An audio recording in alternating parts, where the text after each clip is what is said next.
Bu dünya bir pəncərə, hər gələn baxar gedər. Kimi şah, kimi yaşar, kimi qul gəlib gedər. Bu dünya bir pəncərə, hər gələn baxar gedər. Kimi şah, kimi yaşar, kimi qul gəlib gedər.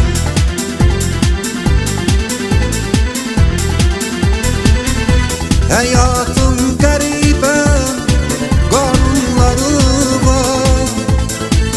Kimin bəxti gətirər, kimi uzar. Həyatın qəribə qanunları var.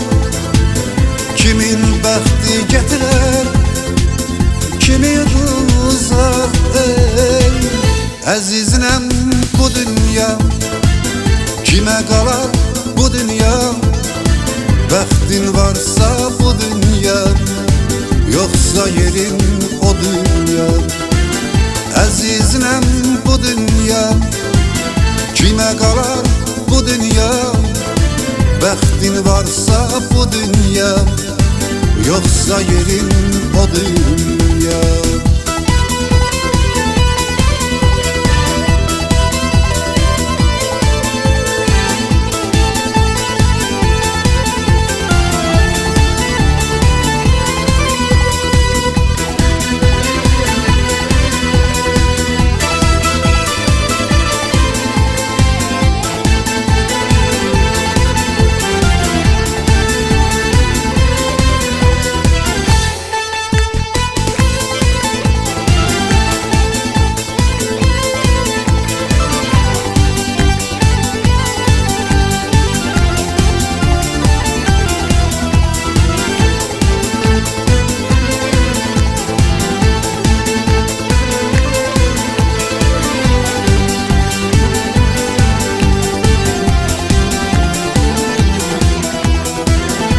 Dünya bir dəryadır, gələn imtihanı verər.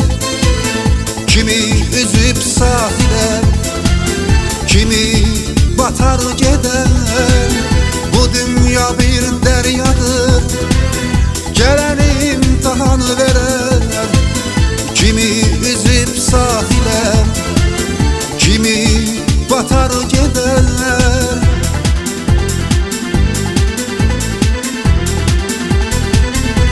Həyatın qəribə qanunları var. Kimin bəxti gətirər, kimi uzar. Həyatın qəribə qanunları var. Kimin bəxti gətirər, kimi uzar.